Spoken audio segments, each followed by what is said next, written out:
Greetings and welcome, friends. We are in section 4.6, Big Ideas Geometry Textbook, Similarity and Transformations. Performing similarity transformations, maybe you don't know this, but you already did it.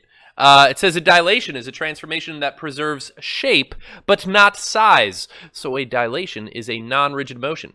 A similarity transformation is a dilation or a composition of rigid motions and dilations. Oh man, I emphasized that in all the wrong spots. That ended with a period there. Oh well. Two geometric figures are similar figures if and only if, guys, this is a definition. Ooh, definition. If and only if there is a similarity transformation that maps one of the figures onto the other. That's a definition of similar figures. Notice the similarity between that definition and the congruent figures definition from a what was that, a couple sections ago. Similar figures can have the same shape, but not necessarily the same size. Congruence transformations preserve length and angle measure. When the scale factor of the dilations is not equal to 1 or -1, similarity transformations preserve angle measure only. All right, and then we'll also find out that there will be a constant scale factor between all of the sides. Okay, so I've got this little graph. It says, let's perform a similarity transformation. So it says translate. Ooh, I think I'll do this in multiple steps. Looks like add 5 plus 1, so add 5 up 1. So here will be, I guess I should use a different color, shouldn't I? So over 5 and up 1, A prime. And for C, I'll go over 5 and up 1. So there's C prime. And this is a rigid transformation, so theoretically, I could just have translated one of those points and then just realized C is 2 to the right and B is up 1, 2 to the right and up 1, right? So I could kind of use that fact to do the rest of it. And now I'm going to dilate it by double. I could actually, let me show you this trick for dilating. This is up 2 and over 1, and if I'm going to double it, from there I could just go up 2 and over 1 again. So this will be A dub prime. For the B, it looks like it went up 3 and over 3, and so I can just do that again. Oh dear. Up 3 and over 3 will be B dub prime. And for C, it was up 2 over 3, so if I go up 2 over 3 again, that's double, C double prime. Like so, like so, like so. Now, regarding it preserving angle measure, I think you guys agree that angle C prime and angle C are both still right angles. Those are going to be perpendicular and thereby congruent to one another. But it actually also is true that angle A and angle A double prime are congruent, and angle B and angle B prime are congruent. And there will also be a similarity.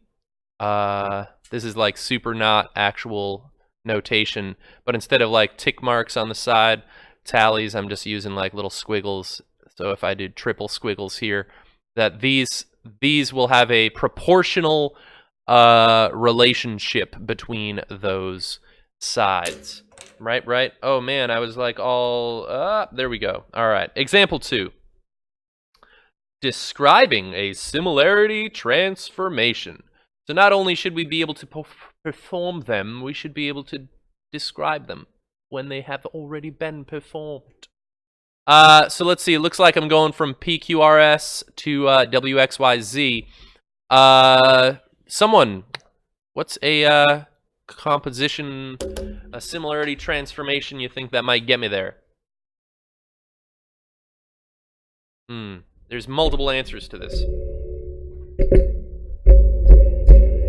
That's probably terrible sounding on my mic, me twanging that string.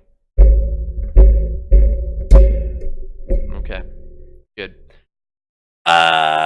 So guys, what do you think? How could I get the orange to the purple? All right, reduce it by how much, do you think? Looks like this was 3 across. This is 1. So if I dilate by 1/3, all right, dilate by 1/3. So this point P, I believe, is going to be over here now. All right, P prime. Q is going to be right here now, Q prime.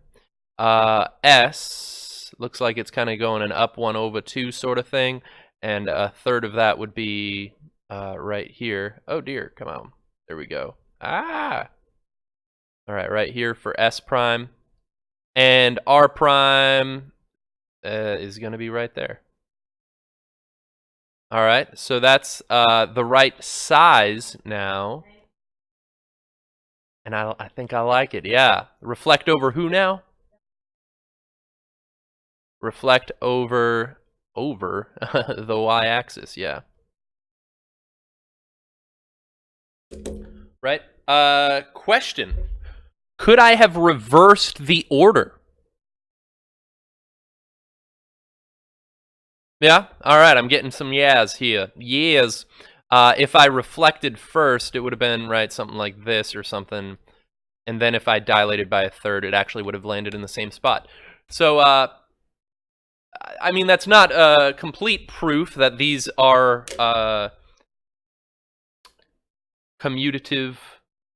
associative properties here.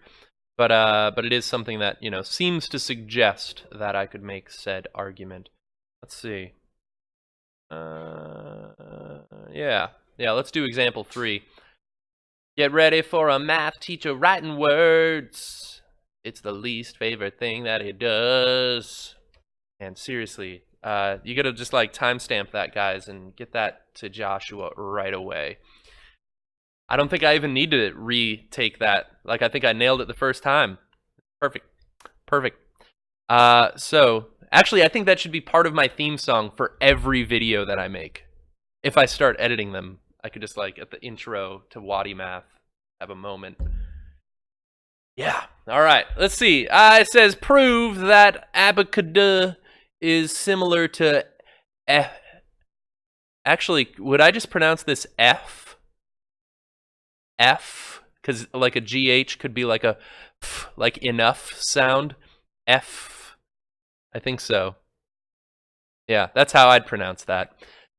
So let's see. It tells me the following: square ABCD with side length R, and square EFGH with side length S.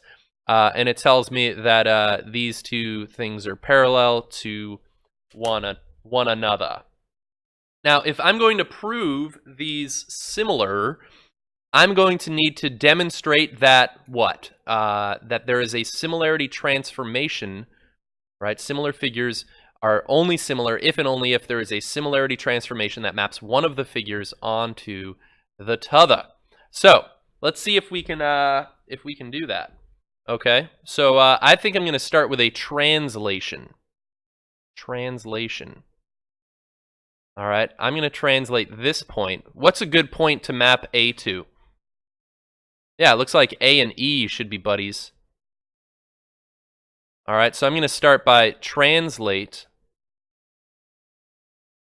square ABCD by vector AE.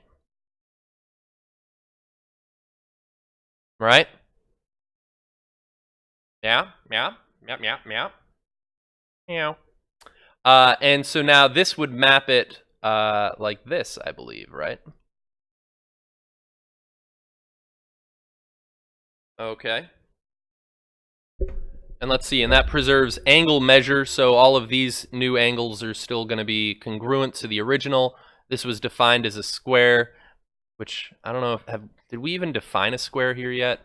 But yeah, all of these are alike. So we also know that all of these sides are congruent. Those are all R's. These are all congruent. These are all R's. Right? That's just the way squares work. All right. Now, how could I get it to fit, do you guys think? How could I make it the same?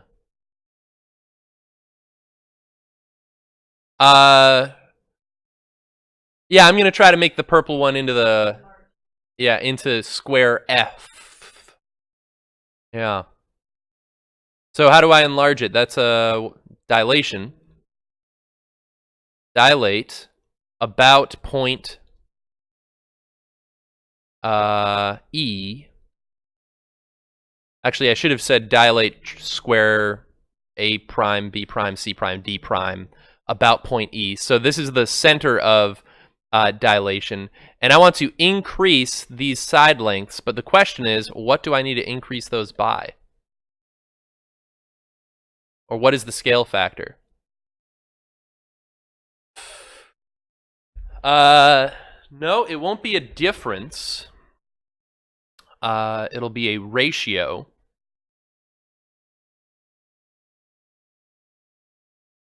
Let's see, r times some scale factor k is going to equal s, and yeah, I agree, if I solve for k, I'll get s over r.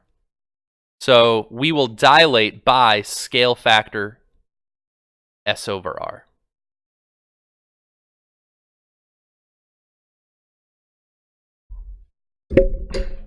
All right, and so I've chosen that scale factor appropriately. And I'll just read this part. It says, this dilation maps all of the corresponding segments onto one another because the images of blah, blah, blah have side length s over r times r, which is s. And the segments, yeah, they all have the right center for dilation.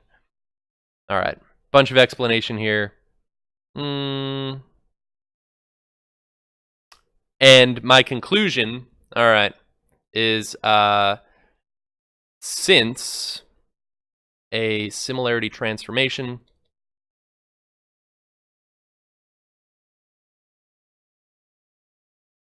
maps,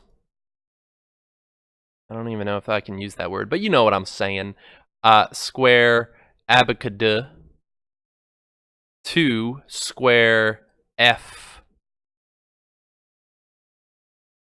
then the figures are similar.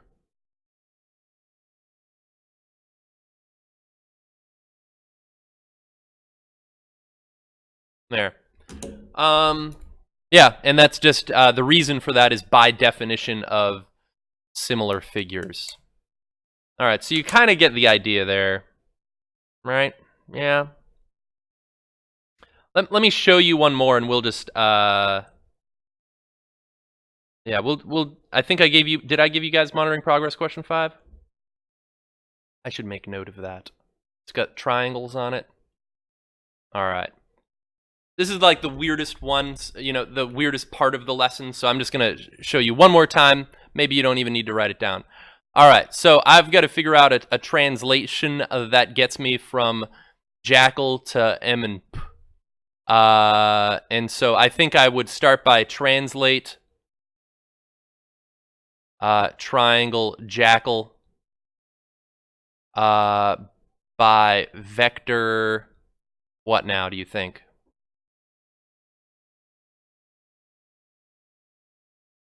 There's actually 3 possible vectors I could choose here. I'm tempted to choose this one just because it seems like the most important, like it's from the right angle, but I also could do it by this one. I'll say by vector kn. Right, so that's going to map it like this, right? And this will be still t length and size. And then dilate triangle J prime, K prime, L prime about point what? Now I've locked myself in. Which point has to be my center of dilation? Yeah, I agree. N. By a scale factor of what?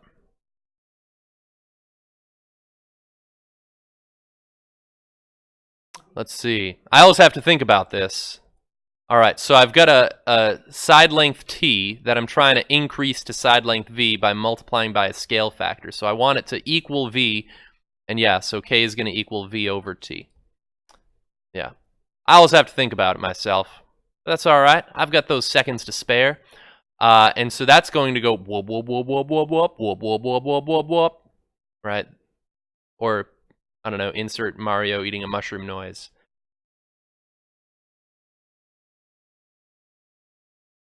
Oh yeah, scare factor, Monsters Inc. Sure. All right, I like it. I like it. And since a similarity transformation maps, right, the triangle jackal to triangle, let's see, M and P, they are similar figures. All right. So that's that. I mean, the book's way to do it. They get a little bit more fancier here. They get talking all about the side links, but I think it's good. I think this is all about I'm looking for here. It's all about I'm looking for. All right. Actually, hey guys, that's it. That's the lesson. I didn't realize I was done so soon, but thanks for watching. You know, it's like sad that it's all over now. I I was I was kind of like not super pumped about this, but now that we're here and it's over,